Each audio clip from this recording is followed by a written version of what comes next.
Disclaimer. Dry. April 15th. It doesn't look like you have an app named Scrivener. You can search for it in the App Store. I was looking at this word. Scrivener's here. Okay. Is that the person taking the notes? That was the agenda. Okay. Usually. I was like, what is that word? And we are recording because we cannot. Could say the casino super chief right there and Okay. pass. Yeah.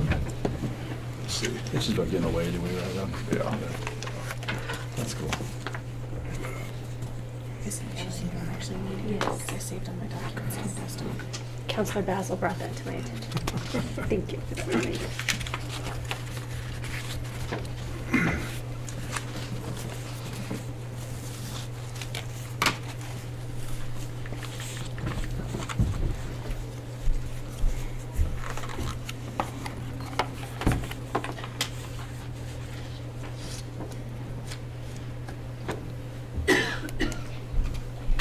I'm still with yourself. Wait, I think. Oh, That's yours. No, wait, no, maybe it is my stuff. Oh, sure. No. Oh, that's your stuff. Lorenda's very generous like that. These are good stuff. Always like the good stuff. That's right.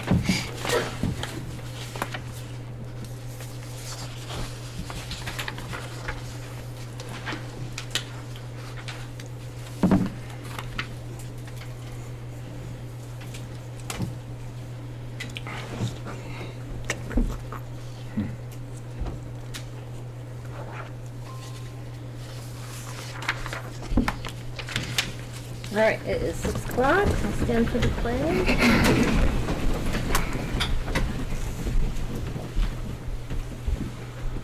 I pledge Allegiance to the flag of the United States of America and to the republic for which it stands, one nation, under God, indivisible, with liberty and justice for all.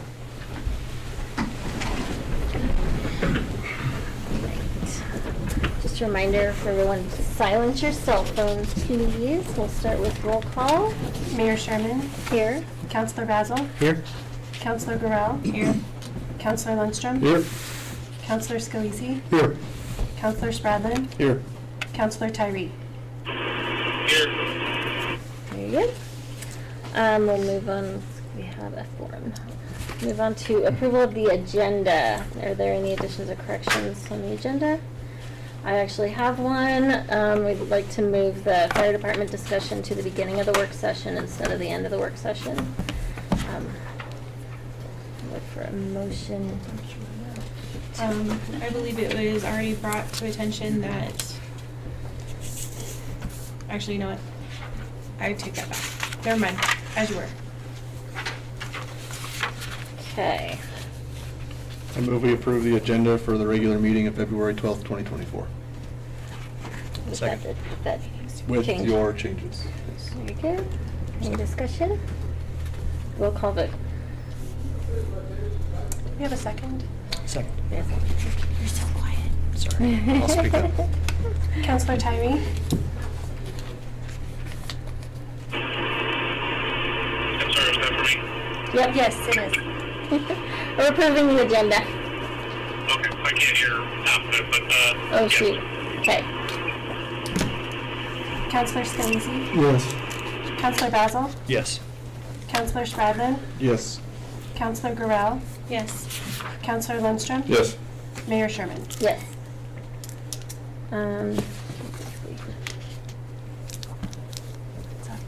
Put the microphone this way instead of outward. And then we need, oh, those were minutes, okay. Then we're gonna move on to approval of the minutes for the meeting of the January 8th. I do have one correction. Thank you, Counselor Basil, for bringing this to my attention. We need to correct in roll call. I still had Counselor Klinkhammer and did not have Counselors Basil or Scalisi, so that correction does need to be changed. Okay. And then we also had the last meeting, the minutes were approved as a special meeting instead of a regular meeting, right? I move that we approve the regular meeting minutes of January 8th, 2024, and regular meeting minutes of January 22nd, 2024, with the corrections as stated. Second. Any discussion? Roll call vote. Counselor Lindstrom, Yes. Counselor Gurrell, Yes. Counselor Spradlin, Yes. Counselor Basil, Yes. Counselor Scalise, Yes. Counselor Tyree, Yes. Mayor Sherman. Yes. All right, visitors and delegations. It looks like we have Martin County Economic Development. Kristen Clifford Basil is here to present to us. I have some handouts as well.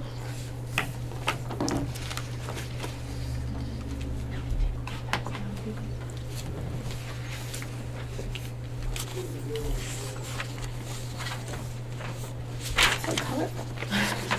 Just to grab your attention. It works. You must be in marketing. The county is back.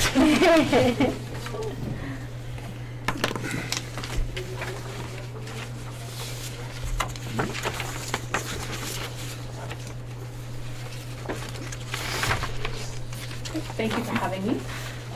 Throughout the year, I like to give updates to council and our investors, and so this is a year-end summary of 2023. And economic development is generally focused on driving activities that improve or enhance the economic health of Morgan County, and we had a very successful year in some of our endeavors. As an organization, we're a 501c6, so we're publicly and privately funded. This year, we increased our private investor engagement by roughly 40%, from 39,000 to 55,000.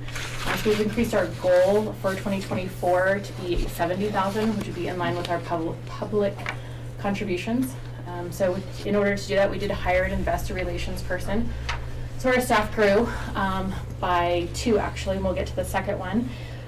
In 2023, we had grant dollars awarded totaling $5,424,000. $5 million of that is to the revolving loan fund, and then the remaining $424,000 is to the workforce development program, which is what is in front of you. So the Route 76 is an investor development council that we established in late 2022 to engage our investors and identify the needs of the organizations to drive our work. And one of the things we kept hearing was workforce. So we established the council to dig deep into what workforce development looked like for our investors, and a lot of them identified just workers, so no formal education or training. And we looked at demographics for the area and migration. We noticed 800 to 1,000 18 to 24-year-olds migrate out of the county every year. So we targeted our work on that demographic and age group and started engaging with high school students, juniors and seniors specifically, to identify why they're leaving and what opportunities they might need to stay. And most of it, 70%, left because they don't know what's available. No college plans, no plans at all. So we applied for a workforce grant that allowed us to hire a program manager to engage with high school students further. In the end of 23, we applied for the RISE grant through the state of Colorado and were awarded $280,000 to develop a mobile VR program. So we acquired 25 Oculus headsets and licenses for 50 students to learn pre-apprenticeship trade skills while they're still in high school. So when they graduate, they can walk right into an apprenticeship program or upskill within the community. Through this, we have formed the Route 76 committee that meets monthly, and that engages the schools in the county, major employers, workforce, CDLE, and other hiring bodies or individuals engaged with high school students. So we meet the second Thursday of the month and give program updates, discuss questions, concerns, or areas of opportunity for that. So in that, we've identified phase 2, which will be upskilling the workforce in Morgan County and taking the headsets and making them available to major employers that exist now to upskill their current staff, and offering OSHA 10, OSHA 30 training, any training they really need that's available through VR. So currently we have electrical, plumbing, we just added welding, construction, facility maintenance, and HVAC. We have 25 total commitments from students and 8 that are registered with the program right now. So, any questions about any of that? Okay. Next priority is investor engagements, and going into the Route 76, we do take the VR headsets to our engagement events, so if you'd ever like to experience it. I hear from a lot of tradespeople that they can't learn this trade through VR, and then they put the headset on and their minds are changed. So solar is the other, solar maintenance is the other program offered. And we have been invited to a COSA annual conference in Denver at the end of the month to set up a table and show the Colorado solar companies the program and maybe get investment and support them expanding their programs. So investor engagement, that is Stacy. She's our new investor relations individual. Investor engagement is important because you guys fund our organization and we can't work without your support and ideas as to what we should be doing for work. The purpose of these events is to hear from you, but also introduce potential projects to our investors to get feedback. When we meet with projects, initially they ask for meetings with the decision makers and they automatically ask about county commissioners and council members. And we like to remind them that the residents of the community are our decision makers, so we encourage community engagement events so that their project is fully out there for everybody to ask questions, and community has all the information they need to accept or reject a project. We don't endorse any projects. We feel if we endorse it, then we're implying we have inside information to a project, which we don't have. So if a letter of support is requested, we kindly deny, and we'll write a factual letter. So a recent project for the county, and at the public hearing, we provided a letter of fact that they were good neighbors, they engaged in multiple events, community events. The information provided as far as tax dollars and jobs created was all done through an economic impact analysis report with information provided by them. So if anybody asks for a letter of support on behalf of MCEDC, just let them know that it's more of a factual statement than a letter of support that they might be looking for. Trying to think, we've got upcoming events. We have our investor luncheon, which is Thursday, February 22nd. They'll be at Drovers. Monarch Energy is sponsoring that one from 11:30 to 1. I don't know if you guys can attend or not, but if you are able to, you are welcome. And then our annual meeting is Friday, March 22nd at the Block, and that is an evening event this year. We're changing it up. We have a lot to celebrate, so we would like to have more of a party. We'll still provide highlights, but we will have a VIP with limited tickets available from 4 to 6 with a cheese and wine tasting. Cheese provided by Queso Casino and wine from the winery. And then we will have a plated dinner catered by High Plains Culinary, Barry Strand, and band. So we're gonna have double wide and 90s country band for entertainment that night and just have a party to celebrate all the wins this year. Excuse me, what date did you say for the investor luncheon? February 22nd. And the annual meeting is March 22nd. Thank you. So tickets will be available for the annual meeting here within about a week, and we're making those available to investors first, just because there will be limited tickets. Last year, our annual meeting luncheon, we had about 130 people. This year, we'll have 180 tickets available. So, any questions? Just one, you mentioned the economic impact analysis. I remember years ago, MCDC had a software program that was used, but I think that, I kind of remember them saying that it was needing updated, there's like new types. The company that developed that program is no longer in business, and so there's a new platform, M-Plan, which we use. If we're asked to do a economic impact analysis report, we ask the person inquiring to pay for that platform. We don't use it often enough to justify paying for it annually. So it's about $1,500. That's good.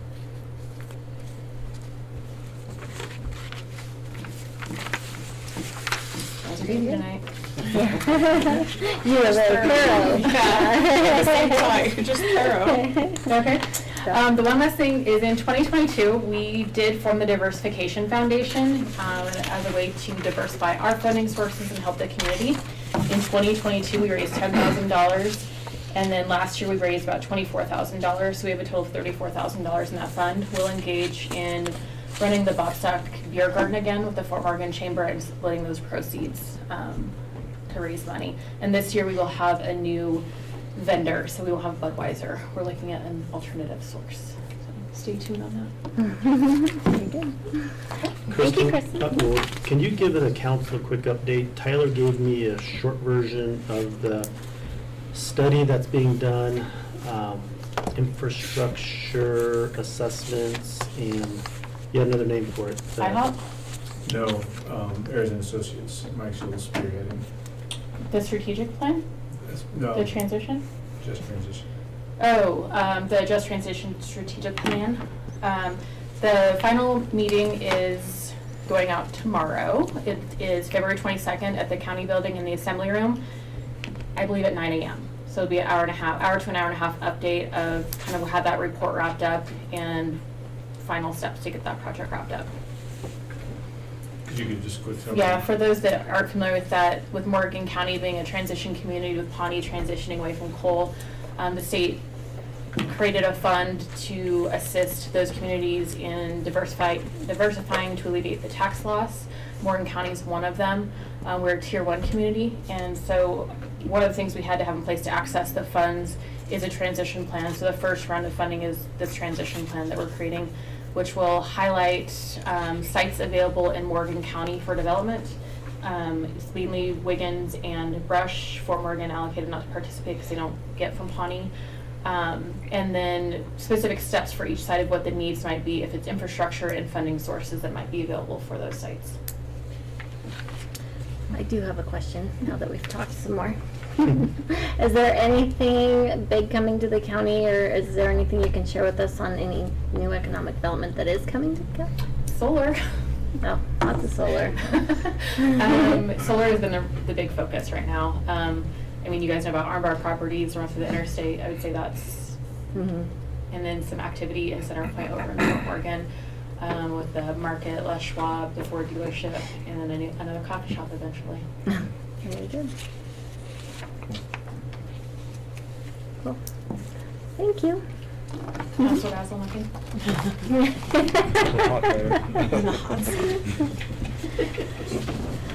Okay, that's the paper. All right, so now we move on to citizen comments. Citizens are invited to speak to council on any item that does not have a public hearing scheduled. There's a 5-minute time limit per person unless otherwise noted by the mayor. Please note that no formal action can be taken on an item that's not posted on the agenda due to the open meetings law provision. However, they may be placed on a future posted agenda if action is required. To better assist you with questions, please submit them in writing to the city clerk, or and someone from the staff will respond. Is anybody here for community comment? Would you like to go? Okay. So you'll come up to the podium and Oh, sorry. give us your name and your address. My name's Randy Harrell. I'm just here representing Raz Roofing and Construction. If you guys have any questions, I do have some samples of flat roofing if is needed. So. Oh, okay. Other For the than that, roofing. I'm just over here quiet. So. Okay, thank you. All right, we'll move on to management. We have Tyler Purvis first with our roofing bid. Good evening, Madam Mayor, City Council. I didn't prepare a memo, I saw that Dale did, so it's all right. But to just hear me instead of reading that overall. So as we all are aware, at the end of June, we had a big storm that came through, did a lot of damage around town when it came to windows, siding, and roofs, including city buildings, city properties. So our insurance provider, CIRSA, as most insurance companies do, sent out a representative to get estimates on what it would cost to repair property damage. And so through a long process of working with them, we did put out an RFP for roofing bids. We had a great response. We had 18 different bids come back for roofing repairs. We asked for estimates on just straight asphalt, as well as upgrading to a class 4 roofing material, and then metal as well, just to see what the cost comparison would be for all those. And then we also had a couple buildings that are flat roofs, different type of roofing structure and roofing repairs. That being the water shop, this catty corner on this block, and then the flat roof over on the fire station. So we had 18 bids come in for all the asphalt roofs, 17 come in just for the roofing. Some roofing companies did only the asphalt, and some did just the flat roofs as well. And so we looked through all those once we got them back, and we compared one on what insurance looked at for the cost of those. Price was a factor, experience, based on the companies themselves here in town, the quality of the work that we've seen through our inspectors and our processes there, and then historically the quality of communications. Those are the big factors that we chose. And so we split it up. We chose one for a recommended one that we're going to bring for council for the asphalt roof, and then one for the flat roof. And so for the asphalt roof, the one that we're recommending to council to approve is for Apex Roofing for Class 4. The total amount of their bid for Class 4 shingles was actually really, really good. It was $68,149.85 for 1, 2, 3, 4, 5, 6, 7, 8, 9, 10, 11 different roofing structures. And then for the flat roofs, we're recommending Martinez Roofing for the same reasons as before. And theirs is $47,987.33 for the fire department, and then $56,935.91 for the water shop. Are there any questions? Are either one of those companies local? Neither one of them is. Apex is based out of, it's either Akron or Lamar, or Lyman, I mean. One of those two. And then Martinez is based out of Greeley. We did look at the local companies as well, same factors, but they didn't meet all the thresholds that we thought were necessary.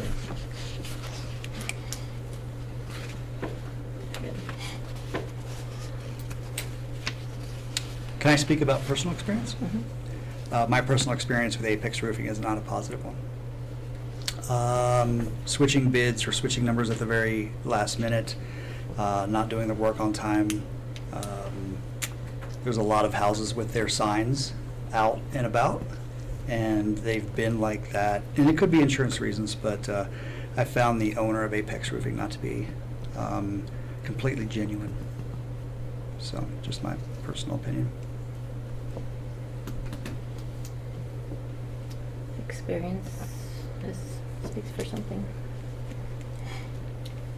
That kind of throws a wrench in the works.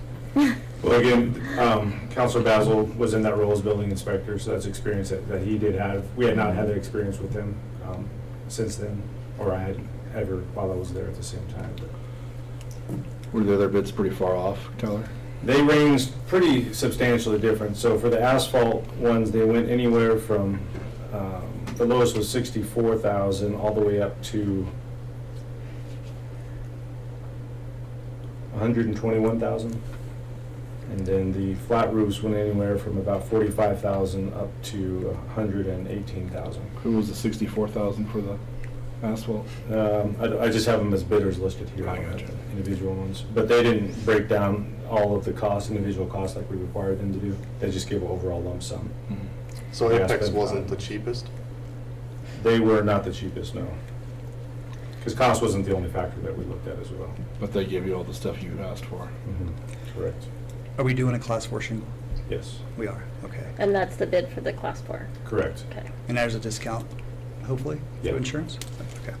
Yeah, that was one of the benefits of that, was due to surplus amounts that they had, they are able to bring them in the same cost as the asphalt shingles. Oh, Did the metal roofs come in at the higher rate? Yeah, metal roofs were way more than I thought they were gonna be. So insurance has only given us so much, and that leap from there to there didn't seem Yeah. justifiable.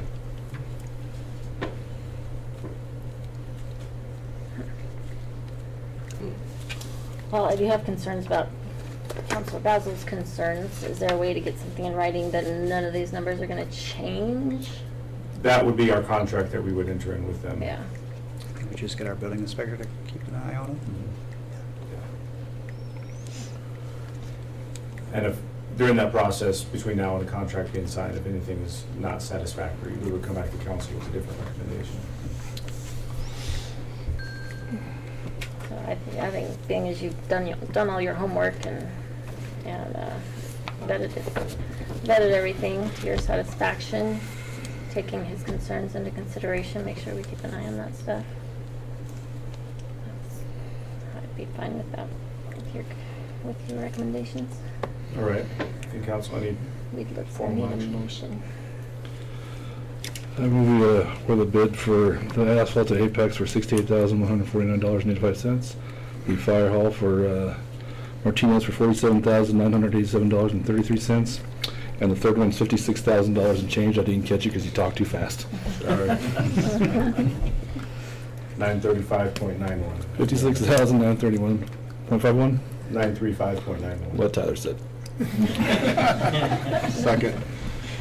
Any more discussion? All right. Roll call vote. Counselor Basil? Yes. Counselor Lindstrom? Yes. Counselor Tyree? Yes. Counselor Scalise? Yes. Counselor Garrell? Yes. Counselor Spradlin? Yes. Mayor Sherman? Yes. All right, that motion passes. Thank you. Thank you, Tyler. All right, next we have Dale Colrick with the Cambridge Street Stormwater Drainage Project. Thank you, Mayor, Councilor. Sorry I've been away for a couple of months, it seems like, but back again. So with that, I'm here to kind of give you a quick idea, because I'm coming here looking for 7 figures, because public improvement projects are never, ever very cheap. And so with that, I think before you make a decision, I want you to know what you're going to get for what I'm asking. The first portion here is what you're looking at is we've got a problem with Cambridge Street at the intersection of Emerson that has historically always had water backing up. A lot of it has to deal with the fact that there's a capacity issue. That entire area drains to this one central location, and it takes a long time for it to drain down.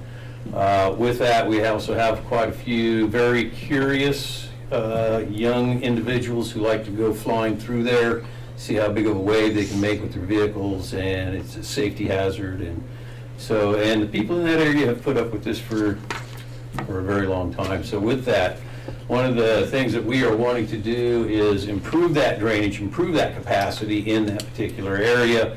And so with that, what we're looking at wanting to do is we will install combination inlets both on the south side of Emerson Street on Cambridge.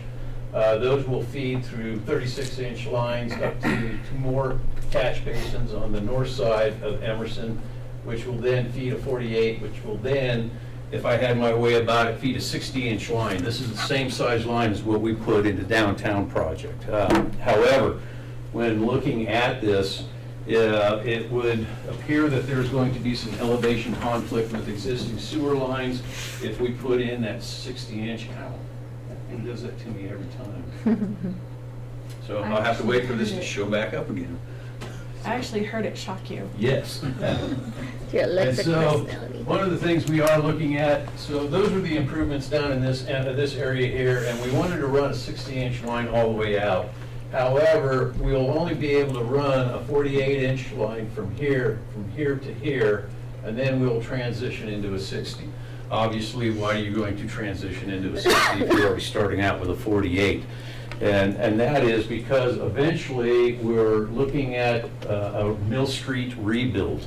We want to reconstruct Mill Street. Part of that will have curb and gutter as well, and you got to have enough capacity in your stormwater system to handle those flows as well. With that, so we'll transition about at the bike path, we will transition into a 60-inch as it goes north from there. The next project, and I'm not going to touch it this time, I hope. There we go. Once we finally get to Mill Street, we'll cross Mill Street and then into some of the properties that is currently owned by the city east of the golf course. Really good soil types, very sandy. It'll help exfiltrate that water out. That's something the state engineer requires, is that anything we put in stormwater ponds, we've got to let it exfiltrate that back into the groundwater. And so we are looking at a fairly large pond that we would have excavated for this. With that, because this is near the driving range, and because kids like snow hills with their sleds, we've got a very small, very gentle slope down on this western side, and then we've got a hair raiser on this side here, so if you really want to go down. So this pond will take a 100-year storm. And so that's what I'm here asking for you to approve tonight.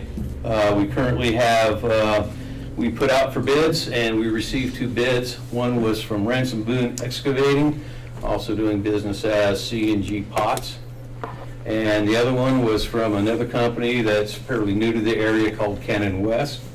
Ransom Boone Excavation was for $1,909,750.03, and Cannon West was $2,447,010.30. With this, we realized that that's pretty expensive, and we looked at different options on how we could probably maximize this project. So we also looked at alternate materials for piping. Instead of going with concrete pipe, we're also looking at ADS, which is Advanced Drainage Systems. This is the black plastic pipe you see that's being installed around several areas, most notably up there by Arm Bar. You'll see those big racks of black plastic pipe. ADS, it's still good. It's good stuff. And so one of the schedules were to take that 60-inch, instead of going with reinforced concrete pipe, go with ADS. Another option was to go with 48-inch reinforced concrete pipe as a downsize. And then a third option was to downsize to 48 inches with only those catch basin areas that we showed earlier being reinforced concrete pipe because they're much shallower in the grade. Then what we would do is we would use the main line as the ADS pipe. And so what we're looking at is kind of a hybrid between the two. So with that in mind, by being able to substitute materials and downsizing a portion of this, we are looking somewhere in the neighborhood of between $1.46 million and $1.56 million if we stick with Ransom Boone Excavation for this project. We currently had council budgeted $1.729 million for this project. This funding would come from several different sources. One of them would be the Stormwater Fund, obviously. Another, because we are going to be doing part of a road reconstruction, we're looking at 2A monies to help improve with that drainage. That'll help preserve the street. Then there's the potential for some ARPA funding, but unfortunately I think we're going to have to get some debt service. So the intent is to maximize our downsizing of materials and construction such that we can minimize the amount of debt service that we will have to pull for the Stormwater Fund to make this happen.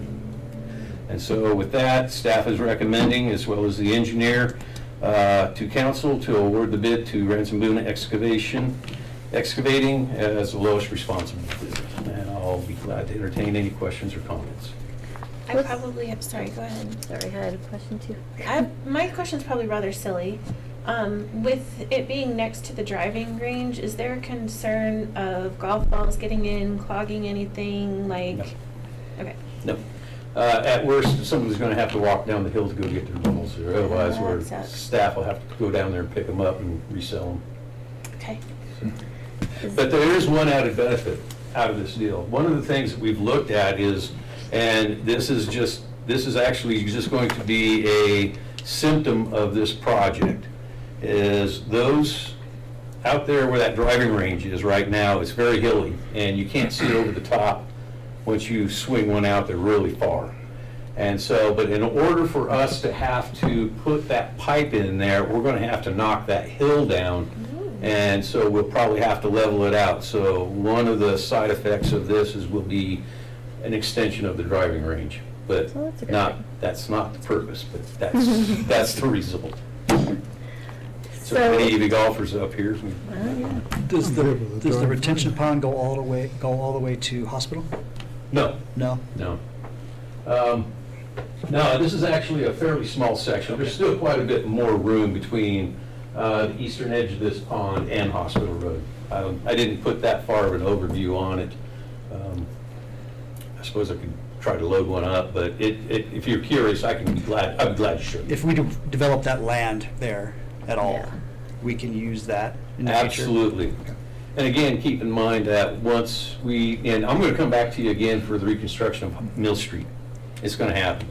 But we're going to have some sort of stormwater infrastructure to be able to take that water as well, which is why we still want to transition from that 48 to that 60, so when all these flows hit at once. It's not surcharging the system. There's capacity underground for it to take this water. It's the same concept as what we did with the downtown project. Size the pipe accordingly, so when it does come time to get it off the street, it has someplace to go. Where does that water currently go from that Cambridge area? It goes to the golf course just north of hole number 9, or yeah, that fairway there. And whenever we get these big rains, it floods a good section of that golf course. Dale, I can't remember if you had mentioned it, but that one overhead view of it, did you mention that the one pipe stays there? And then this No, I did not make secondary- that mention. No, we'll keep and tie in the existing that stormwater pipe right there. Currently, it's 18 inches at FEDA. That's just feeding, I believe, another 18-inch through there. So when we go in there with a 36 and 48, we've increased the size of the capacity very significantly. Plus, and again, keep in mind, just like a computer is only as fast as its slowest component, a stormwater system is only going to be as fast as its slowest component, which typically has been the catch basins around here. Once we upgrade these catch basins, we've seen remarkable improvement in drainage, and especially the recovery times. So, What does the construction headache look like for our residents along that route? Significant. I would say I would say that we'll have to talk with the contractor to minimize those impacts, but there is going to be inconvenience. I guarantee it. As one of those residents, Dale, though, I think we would rather have the inconvenience than our homes constantly being flooded. Sure. So, I mean, it's a valid question, I absolutely agree, but I think that we all agree that we're tired of the kids driving through and just flooding our homes. Been here for, I've worked here for almost 34 years now, and I can tell you from the time one that I've started here, that it was always in the middle of the night, about 11 o'clock, midnight, 1 or 2 in the morning, and that street is flooded, and we're out there with rakes trying to clean all the leaves and junk and trash and debris off the top of those catch basins, trying to get it to go, and there's lightning popping around you, but you can't let the water sit. This will be a great improvement, not only in terms of worker safety, but as well as drainage for the neighborhood, and hopefully reduce any potential property damage because of the flooding that has occurred in that area in the past. I think it is a valid question, though, to ask how long people are not going to be able to access their homes, like, because that could be a challenge for some people, Sure. especially if they're elderly. We'll have to look at the schedule. We're typically looking right now, starting around April. However, keeping in mind that there's going to be a lot of moving parts to this. There's going to be the earth moving in order to create the pond. There's going to be, and you just don't open up a big old long section and leave it open. You only install as you go, and you fill back in as you leave. That puts your timeline in the same timeline as Barrow dropping their directional bores for their cables, does it not? It does. As well as Aloe. And they're coming up the same street. As well as Aloe, yes. Yeah. Yeah. That sounds like a challenge. We'll power through it. Probably more of a challenge for them than us. Yes. Gary has much bigger equipment than Aloe Barrow. So. The other thing is once, I guess if the council approves tonight, it does give us that final dollar figure, then Joanne will come back in the next meeting or two with how she proposes to borrow the money for the project. And also it'll give us the go-ahead to start looking at how much ARPA funds are left and how much we can contribute to the project, because we want to keep those payments down as low as we can. Sorry. The ADS pipe compared to the concrete, how much of that are you looking at using? Are you looking at using that, or are we going with the concrete? I know you kind of said it, but I think we have to go with the ADS pipe. Okay. How Yeah. much, what's the lifespan of that? I mean, are we going to have to replace it in 15 years? No, it's ADS being plastic, it lasts a very long time. There's a good example, that City of Fort Morgan, their wastewater treatment facility, remember when it used to be by the interstate? And now they've got it where it's at? All their wastewater main comes through ADS pipe, and that's been in there since mid-90s. And so it shouldn't have to be replaced anytime soon. Okay. It'll probably last longer than the concrete. Yeah. It's just structurally, it's you have to put it in to make sure it's bedded better, so that it doesn't Correct. flatten, but it's probably a pretty good product, really. Okay, good. Will the construction affect the sidewalks at all? It should not. Okay. We're not, the only place where it's gonna affect the sidewalks will be where we're installing the new catch basins. Okay. Yeah, because we're gonna have to tear out some of that in order to install these catch basins.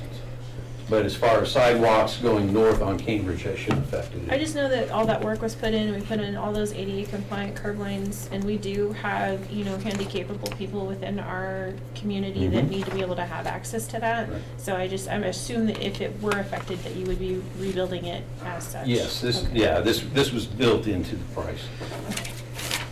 Good. Any more questions? No, I think I'm done grilling him.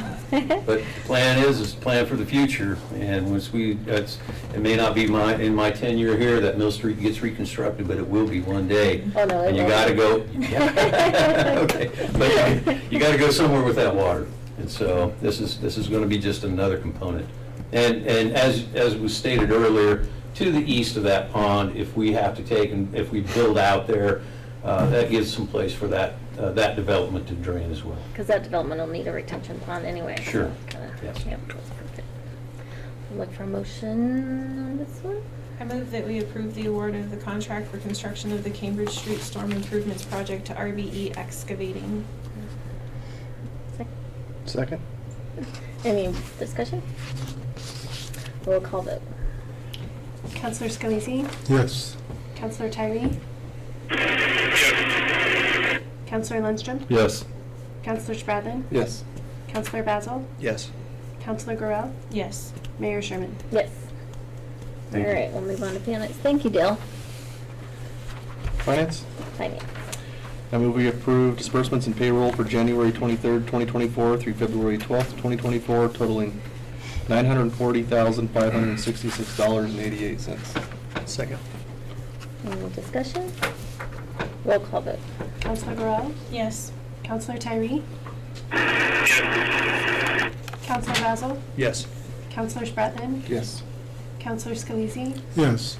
Counselor Lundstrom? Yes. Mayor Sherman? Yes.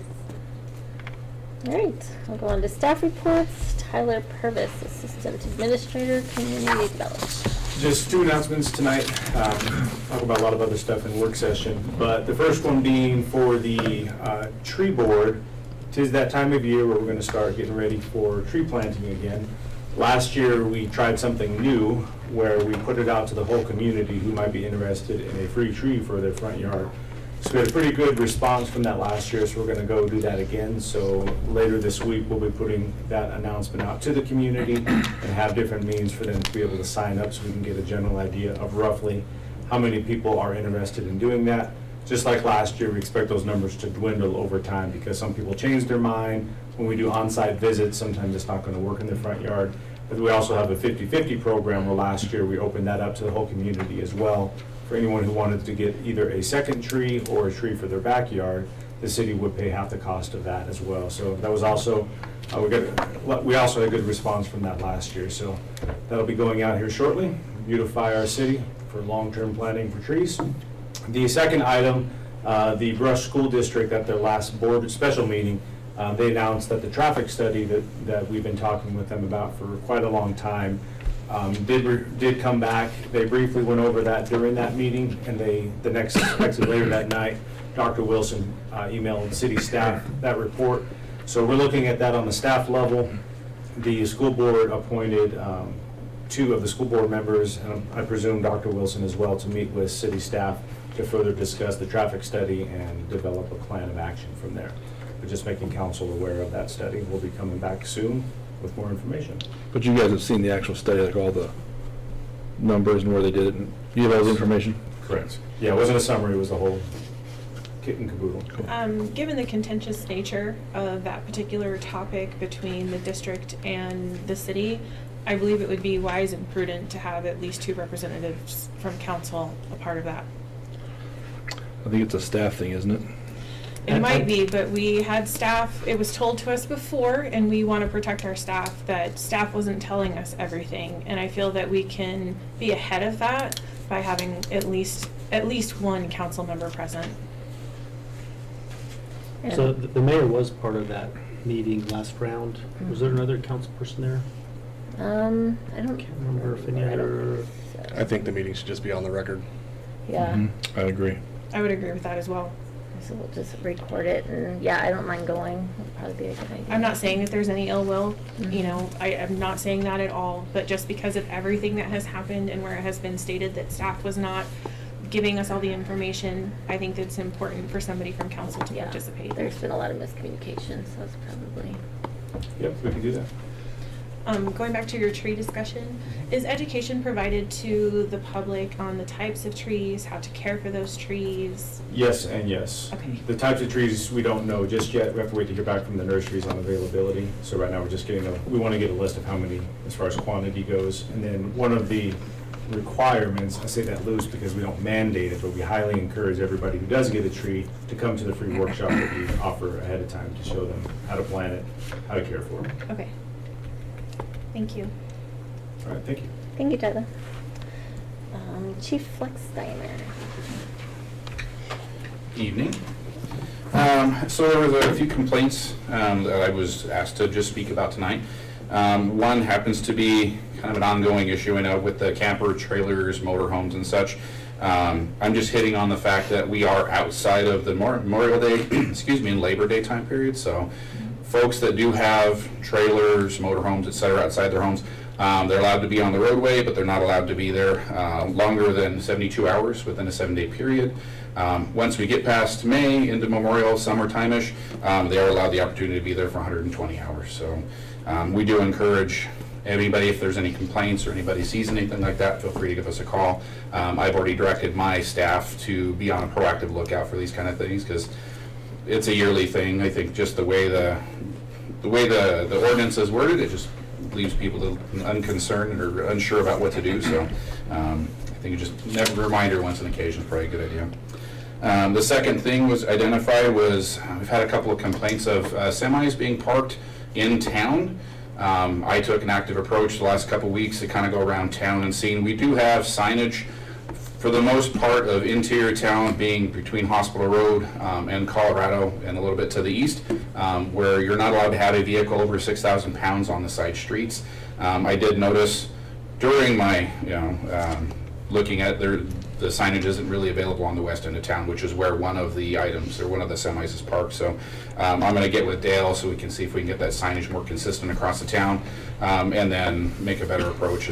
I feel if the signage isn't there and the person's not aware of it, then it's hard to come down on somebody, with any kind of ordinance if they're not aware that they're not supposed to be doing said thing. So that was one of the other things to pick up. Getting away from ordinances, I do want to we had a decent case come up on Friday, so I didn't have anybody present, but I wanted to thank Clay Miller and his staff at Bank of Colorado, as well as UPS store in Fort Morgan. We had an elderly couple get defrauded, or almost get defrauded, a sizable amount, almost $56,000 from somebody out of New Jersey. They were told they won the Publishers Clearinghouse and that if they paid $56,000, they would get that money. These unfortunate folks took the time to take this money out of their account, put it in a box, and take to the UPS store to send off. The staff at Bank Colorado recognized it, noticed it was definitely not a good thing, and we're kind of concerned about it, made my staff aware, and we took the needed steps to go to Fort Morgan, pick the money up, and now we're making steps to figure out who these people are and see what action we can possibly take on it. Being as they're not in Brush or even in Colorado, they're being in New Jersey, we have some other agencies, even federal agencies, we're going to possibly look at and see if we can get this kind of stuff to stop. Because they said, I mean, when you're getting folks that are legitimately thinking they're winning $10 million, they have to pay some kind of taxes. If you're told, hey, pay a little bit of money and you get this big grant, they're going to take jump at it. So I just wanted to publicly say I thank Bank of Colorado for their staff. Not every bank is going to take that kind of notice, especially with the president of the bank doing it. So I just want to formally, publicly thank them for that. I think they did a very generous thing for these folks. So. I think most banks are doing that now, though, aren't they? If you take a sizable amount of money out, they ask questions. So they're supposed to. Yeah. Very good. I don't worry about that. I was gonna buy you a new camper, Dan, but they wouldn't have the cash, so. That's all I know. And park it in front of your That's house. what I was gonna do. I got a ticket. Fight the power, Dano. Very good. Any questions, comments, concerns? Thank you. All right, Ted Anderson, Fire Chief. Good evening. Good evening. Couple of things. You might have noticed a bunch of white trucks at the fire hall last week. The state came in and did a 36-hour training using our facilities to educate their wildland firefighters on some structural firefighting, because they're putting their Type 3 engines into firehouses around the state. This allows them to get some skills put together for something other than wildland. So it was very successful. They really appreciated the facility, and we had a great time. They learned a lot. So we had about around 30 guys there, 30 people. So it was very successful. We had an interesting call on Friday. Was it Friday? Yes. Over on Sample Street. And I'd like to thank Dale and the streets guys for coming over and helping. We had a hazmat that basically went for about a city block, I would say. We're still checking into the product. It was an unknown for a long time. We did get word that it potentially was just diesel fuel, but we're checking on that. The spill wasn't a big deal, but the individual who was responsible decided to wash it all down, and then it became significant. So we spent about 3.5 hours cleaning that up, and then the streets guys were fantastic. So I thank those guys for coming out and helping out. What was the white stuff you guys were pouring out? Just floor dry. Floor dry. So we an estimate probably 50 bags of floor dry in the area that we had to deal with. So it was very handy to have the streets guys come with the appropriate tools and a loader to clean that up. Took a lot less time than putting it in buckets. Is So, there any potential concern of a hazard or a risk to citizens on that street? not that we know of. We're still just going to verify the product, but the cleanup went very well, and I don't know that we had any concerns with any residual. Being that we're still under the assumption that it's diesel, it's an oil-based product, so being on the streets, it's basically the same product as the street. So unless we find out otherwise that there was anything else in there, even at that, it got cleaned up very well, so there's really no concern. How many gallons do you think? I don't know. Bunch. There was enough water to run it halfway down Samples, across Edmonds, and start down Western. Oh, wow. So it's hard to say how much product there was. Curious how that call for service came about. If he felt that he had cleaned it up, did someone else raise concern? The call was made by the neighbors. Okay. You ever smell diesel fuel? yeah. Well, and Jet fuel from too. our investigation, the spill actually happened on Thursday. Okay. He decided to wash it down Friday morning. And we didn't get any call Thursday for a spill, so. But once it started going down the street and everybody on the street was driving through it and Yeah.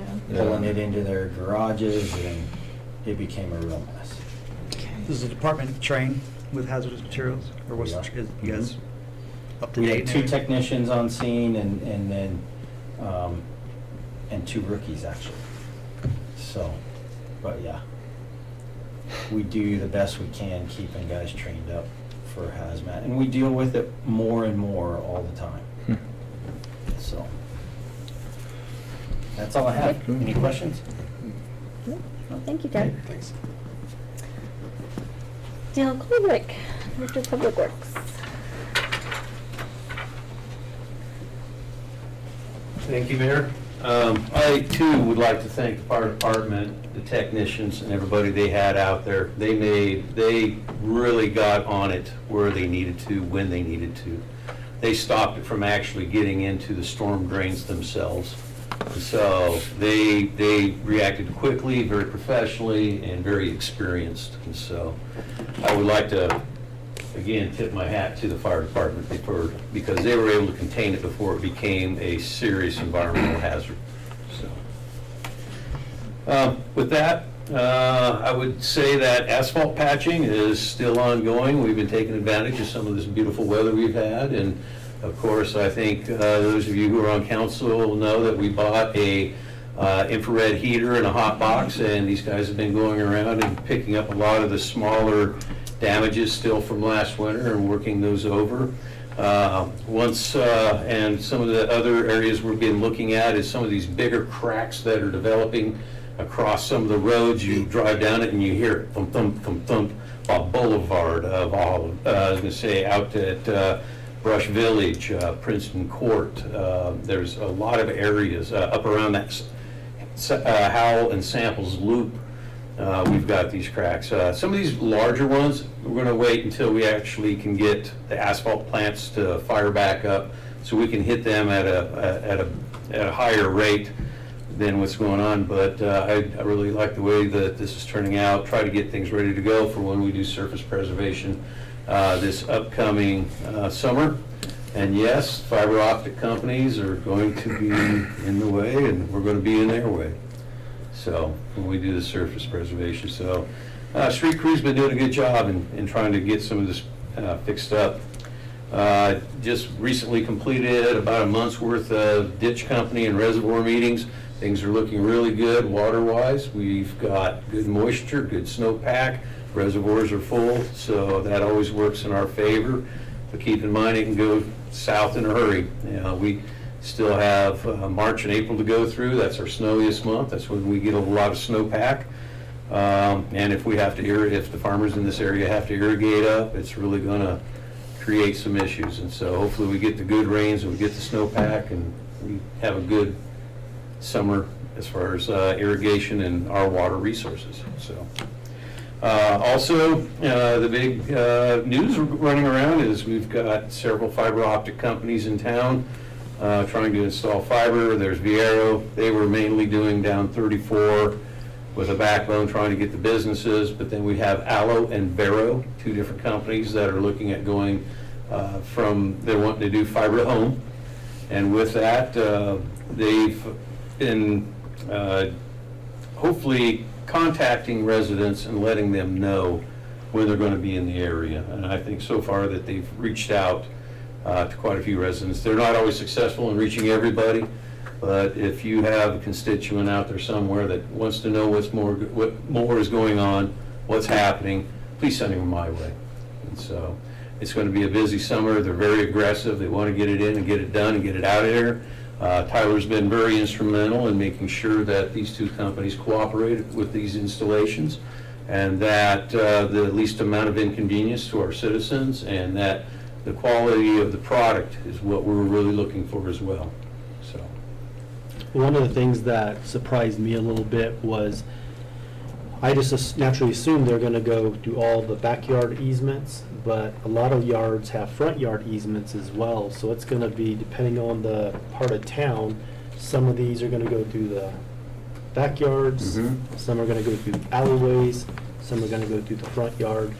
They're just trying to find the best routes that they can, but also realize since there's two, whoever's first there, they might get the easier option of where they're going to do their boring. The other one might have to go somewhere else. sure. And as I understand, Vero is one who really wants to go through the front, but especially when there's an alley there, don't be going in the front. You've got the alley access. That's unnecessary. Allo likes to go in the backyards. And so even though we have easements in the backyards, Vero may want to be in the front yard, Aloe may want to be in your backyard. Can we tell them, no, you can't go in my front yard, or how does We that can work? pretty much dictate to them where they can go, yes. And we have already. So my uncle, We've reached out to some citizens, Monty especially reached out to several area residents and said, hey, here's the choices, you know, that, keep in mind, that's what the easements are there for. They want to install their infrastructure and they have pretty much a right to do so. I But will say that Vero and their contractor, was it Teleconnect, I believe? American Teletech. Teletech, thank you. They were great to work with. As a person who has been a project coordinator and permitted fiber, I was very familiar with what the markings on my grass were when I came home. I appreciate staff being so on top of it. I was not very happy to see a handhold trying to be placed in my grass.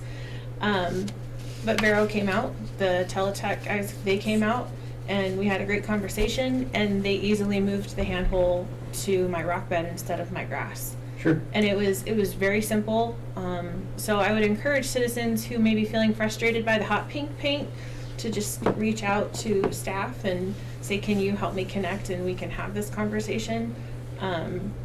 They are putting in a lot of handholds, but one thing that I think is of important note that I did not know until I talked to these guys, they're not pedestals. Most of them are flower pots. Correct. Meaning that they are low to the ground and they are not, like, we see all the pedestals around, especially from Spectrum and Charter, same company, but they're tall and they're unsightly and they can potentially harm property values when you try to resell curb appeal, especially when they're going through your front yard, which was something I was concerned about based on the handhold placement in my house. And I was very happy to hear that they're going to be flower pots versus pedestals. So I think while it was daunting to see how many spray paint marks are on the ground, it was definitely encouraging to have those guys show up and be so kind. Yes. So, if the city can go by and look, because my uncle's got a big like eye bolt, I don't know if that's what you're talking about, right in his front yard. He called me and said, what's that? And I said, you want internet or not, man? I don't know what to tell you. But, Yeah.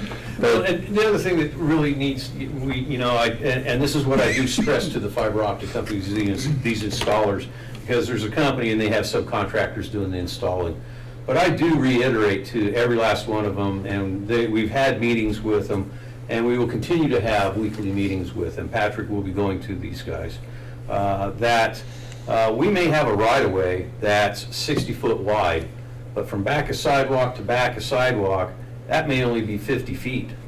And so you still got 5 foot from the back of your sidewalk into that particular, what appears to be that way. There's still 5 foot of right-of-way there, plus then typically sometimes there's another 5 foot or 6 foot of easement that is there. And I stress to these guys, yes, it may be the city's right-of-way, but it's their yard. They're the ones that are watering it, they're the ones that are mowing it, taking care of it, making it look nice. So even though it might be right-of-way, you will still treat it like it is their yard. So if they don't get It is their yard. Thank you for that. is it the best idea to have contact the city or call them directly? Like my uncle, I mean. We've encouraged for citizens to reach out to the contractors directly. The city would just be a middleman. However, we can set the rules that you will do a good restoration. Now, and to be honest with you, Vero has been in the town of Eaton. And I've reached out to the town of Eaton and spoke to their public works director, their engineers and everything like that. And they recommend that, honestly, based on their citizens' input, they liked it in the front yards better. And Vero was very good about doing restoration. Has there been, bless you. Has there been and will there be some disagreement and will there be some issue at some point in time? Yes.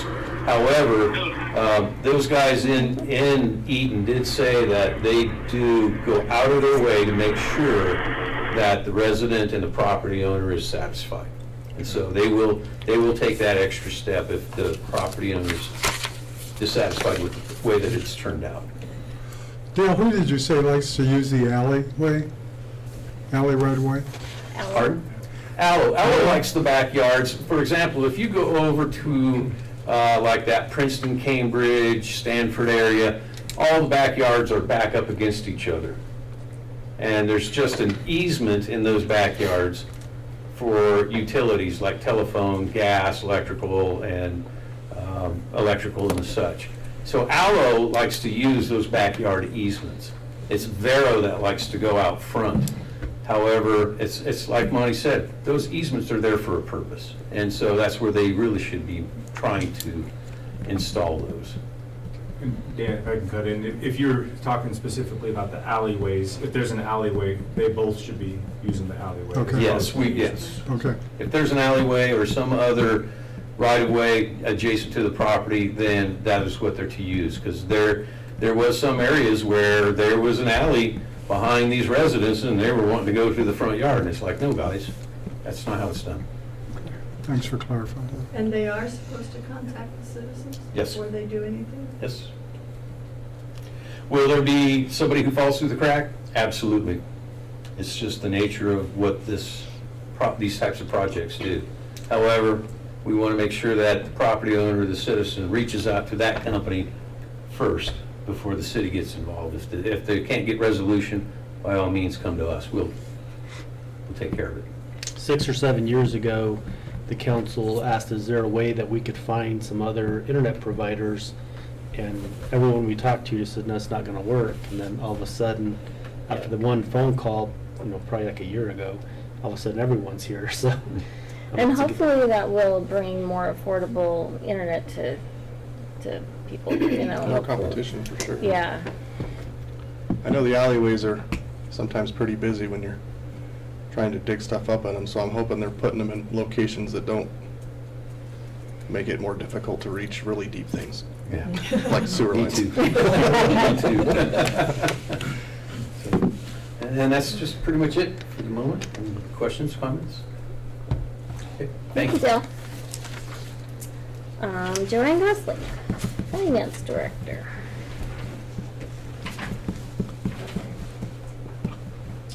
I have a couple items this evening.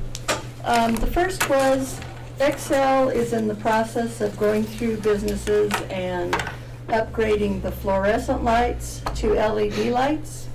They did approach me, and Monty and I met with this guy about three of our properties that they wanted to. One of them was 600 Edison, and the fire department was another one, and they wanted to update our lights. So we took them through and added on. We actually have 8 buildings or shops that have been approved for changing them out from fluorescent to LED. Excel is paying for the full cost of this, and so it'll be at no cost to the city when they change out all of these fluorescent, and it is supposed to save us significant amount of money in electrical. Cool. That's awesome. Okay. The other thing, back in December, November, as they were talking about property tax and the state was doing their thing, and SB 22-238 had been passed, and they revamped budgets because of the property tax and all the fun things. I did get a letter from the county that the SB 22-238 would be we will get backfilled at 100%. So we will be getting $78,152 back from the state. It'll be funneled through the county. There's another $70,270 that is a possibility that we will get backfilled, and ours was less than 10%. So we should get our 100% of that $70,270. We won't find out for sure until April, so until the chicken lays, we're not counting that. And the other thing was that I did get the rate increase for water, trash, and wastewater that was on the water utility bills on January 31st. I'm assuming probably all of you noticed.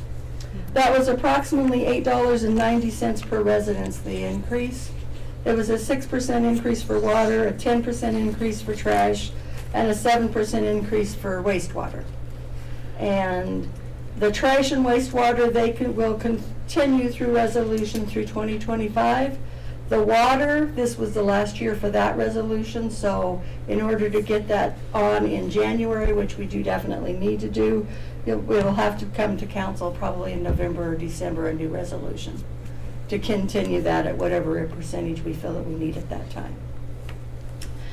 Can you remind me when the last time we raised the trash and wastewater? Last year. Before that, though? Like, hasn't it been a while?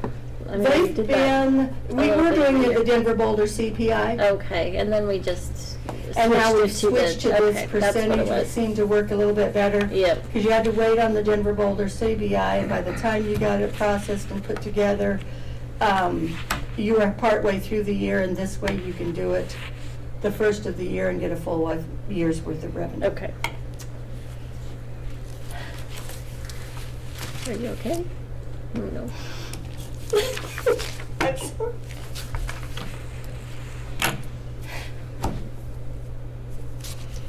I was gonna do this without any tears, but it's not gonna work. Just want council to know that I did my letter of resignation. Oh no. After 42 years, August 2nd is my proposed last day at the city of Rutledge. Okay. And so we're in the process of getting the job description updated and applications out, and I've promised the 6 months to be able to help get someone found, kind of show them the ropes, show them things at City of Brush. But I wanted council to know, because I think it is out on the street, so didn't want anybody to be caught off guard. I did not see that coming. I was gonna have to pay you $8 for your water. I thought you were upset.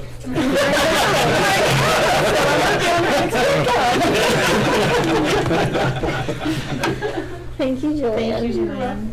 Hey, Joanne, so whenever in the future we have increases in our rates, I don't want you to be that citizen. Hey, I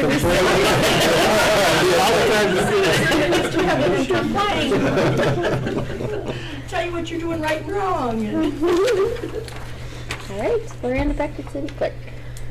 First of all, tonight we are not on live feed because we have Spectrum Internet and they've been down for several hours today, but we are recording and I will get that up as soon as possible. It may be a bit of a challenge since the room will be occupied all day tomorrow with court, but hopefully, at least before I go home tomorrow night, we'll get a good upload on that. So. And then today we had a liquor license hearing for the Family Dollar store, which has been continued to March 11th at 4:30. Pretty much all of the information was presented. There is just a little bit more that we need to do, the applicant side, the city staff side, to just bring some more information together. Then we have, I just wanted to let you guys know, we have a jury trial for the first time in my history here, at least 21 years, this Wednesday. So over 100 jury summonses went out, and we are having them show up here by 8 a.m. Wednesday morning. And yeah, it'll be interesting, a good learning experience for us for sure. So. Got internet back. Yeah, internet is back up. Oh, good. Oh, good. The internet is back. Good deal. And then for Lance, he couldn't be here tonight. He's at the community trip meeting for Vermont, but he wanted me to make a few announcements. First of all, they're taking baseball and girls fast pitch registrations now. And then the active older adults meeting that you have a flyer for up here at the dais, that is going to be this Friday, 8 a.m. at the Brush Secondary Campus cafeteria for adults 50 years and older. And then the St. Patrick's Day race is going to be March 16th. The St. Patrick's Day puzzle contest is going to be March 17th out at the course at Pettis Park. More information will be going out on that very soon. And then the community trip to Vermont that they're having the meeting for tonight is going to be in September, and there are 45 spots to fill. They are not fully yet. So the trip to Germany, it sounds like, in 2025 is almost full. But that's all I have. I wish I had that kind of time. I could go on these trips to retire. All right. Thank you, Miranda. Dan Krebs, your attorney. I just have one quick thing. Monty, do you want me to jump on this now, or do you want to?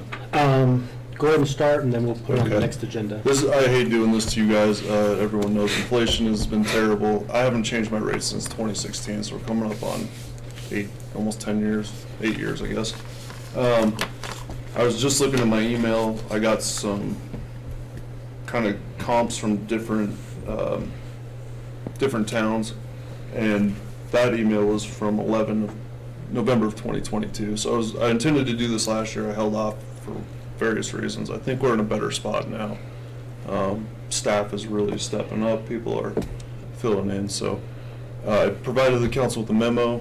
I'm happy to answer any questions, but tax time and all that kind of smacked me in the face and said, hey, you really need to get this done or it's going to be 5 years from now. And so I guess current rate is 175 and I propose to raise it to 195, which is, like I said, I have comps. If you guys have questions, I'm happy to share those. But And I talked to Dan before, and I said, I'll take it from here, but we'll get this to Loranda. We'll get each one of you a copy tonight, give you some time to read through the memo, and then make your decision next council meeting, so 2 more weeks. About 2 more weeks. And I don't have any issues with the bump, but it is a decision by the council, not the administrator. So I'll send these around that way, send these ones this way, and have Loranda a copy, and we'll put it on the next agenda for approval. Did you hold off because we're your favorites? yeah. We're your favorites. The internet's down. There's no. Dale needed 7 figures of attention from everybody else.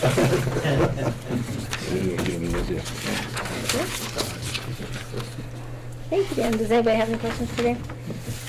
Yep. All right. Thank you. Monty Torres, Senior Administrator. Okay, a few items. One is Prairie Trails Park, that project. It's one of our priorities, and Lance was not here this evening, but I just want to relay to you that he's going to be coming back to the council pretty quickly. Essentially all the bids that came in were higher than what we could afford for the project, and so he's working with Dale to see what parts of the project that we can actually do the work ourselves to bring the price down. And he's also working with our engineer also to see what reasonable pricing is, and hopefully by the next meeting or 2 he'll come back with some recommendations to the council. Next thing was the comm center agreement. The comm center agreement is an agreement that we have with the comm center, and we've had some discussions in the past, and there's a little difference between the 911 agreements that we've done in the past that just sets some rates. The comm center is how that organization functions. We did have a meeting with the county commissioner, John Becker, and he threw out a proposal that he wanted to start with city managers first, and then once we vet it, then bring it to the city councils. And so Dale and I are on that group. Hillrose doesn't have a city manager, but they have Dale. And we also have Wiggins represented, and Fort Morgan, as well as Log Lane. And we're going to try and get a meeting pulled together to talk about that proposal and see how that may shape up. And then once we get that formulated a little bit where we're all somewhat agreeing, we'll bring that to council, more than likely in an executive session, so you guys can talk about it freely, and we'll go from there with that one. But we hope to have our meeting by next week, Dale, is what we're shooting for. We're trying it this week, but some can't make it. So we'll keep you apprised of that. We already talked about active older adults. The only thing I'll mention with that is it was a free breakfast for those seniors, or excuse me, active older adults 50 plus. But this is one of the city council's priorities as well. And so that's why we're really encouraging those 50 plus to attend, so we can really get some good feedback. And we're already working on some ideas that have been brought to the city, and trying to come up with different programming areas of interest already. And so we'll keep you apprised of that. Also, I had a meeting, was requested by the rural fire district, Roger Holter, and he had asked for, is there a way on the rural side and the city, if there's a way we can work together to finalize the monument and putting that all together. And I referred him back to Tad. Just if you guys schedule a time, let us know, and we'll figure out who needs to be there to help with that project. Also, he just mentioned that they are trying to get Pawnee Power Plant into their special district, and I just said that if there's any way that we could help, we will try to help the rural fire district in that endeavor. And last thing, I had a couple council members talk to me about how do we help the volunteers, firefighters. So that's on our agenda next, in work session. That's all I have. Thank you, Monty. Mayor and council reports. Do anybody, does any councilor have anything to report on? I do. I have prepared a statement so that I can keep my sentiments and thoughts clear and concise. Purportedly, directive was given from council that the new fire training facility was not to be used for live fire until the contentious retention system was put in place. While I of course do not speak for all of council, I do not recall giving any such directive and find the notion of it to be reprehensible. I for one am not in support of the unnecessary retention system and do not agree with it being used as a reason to keep live fires from happening in the fire training facility. The intention of this facility is to train our firefighters in all aspects that they may face, including live fire. Also, to partner with other organizations, such as the state training that occurred just this week. Having such a large and expensive facility being rendered practically unusable from its original purpose over a perceived threat of contaminants that has yet to be validated is egregious. Furthermore, it was requested to staff that the council be notified of the ongoing progress and discussions of the retention system after it was decided that staff would meet with the fire department to discuss. That I am aware of, that has not happened. This topic has been going for far too long, and I would like to see it brought to a close sooner rather than later. Thank you. Yeah, we should probably talk about that in our work session when we're talking about the fire department. So, on the streetlight thing, I tried to do the Excel page and I couldn't get it to work. So I don't know if that's something on their end and if it was just that particular day. And I don't know if it's been fixed because I haven't been over there in a long time, but all of the streetlights going over I-76 by kind of the McDonald's area, there was one working and the rest of them were wiped out. It was super dark over there, so. Those are CDOT. Those are CDOT? Those are CDOT. Okay. Well, it probably wouldn't have done me any good to contact Excel. So, yeah, it was super dark over there. There was one light working, and there was a lot of lights over there, so I don't know if that was something. I kind of thought maybe it was something got hit with all this digging and boring, but I don't know.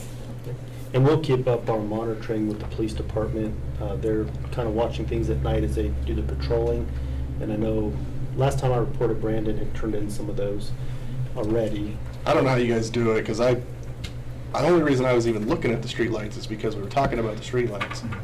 So I don't even notice them more. I probably wouldn't even have noticed they were out. But I just had it in my brain to look at streetlights, and that part it was pretty obvious that night. So.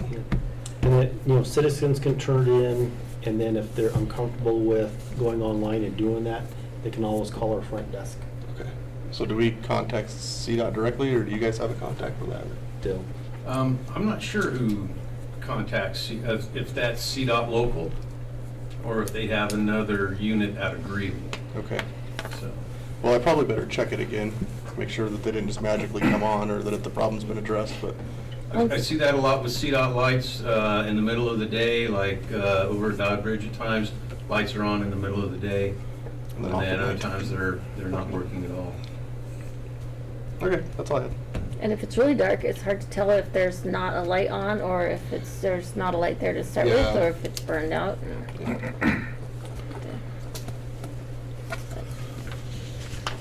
That's all I have. On the east side of the museum, they have these bricks, memorial bricks that Wayne Carlson is putting an order in for. So if you'd like to have a memorial brick, let me know. I'll get you a little sign-up sheet. Wayne, how many do you have to order for you? Usually he orders 5. 5 or so. Yeah, if you want to memorialize somebody at the museum, very cool. Comedy show went well this last weekend. It was a good time. 2 more, April 13th and March 23rd.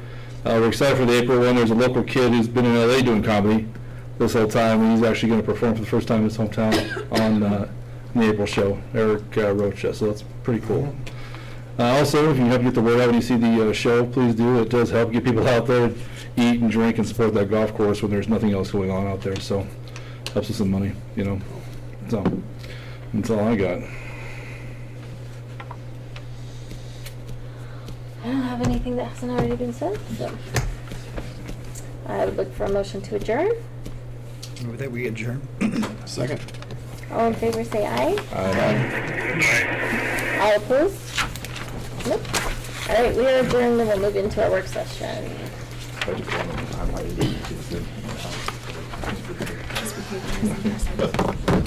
What's Eric's last name? Rocha. We get lucky. Eric's Rocha. R-O-N-C-H-A.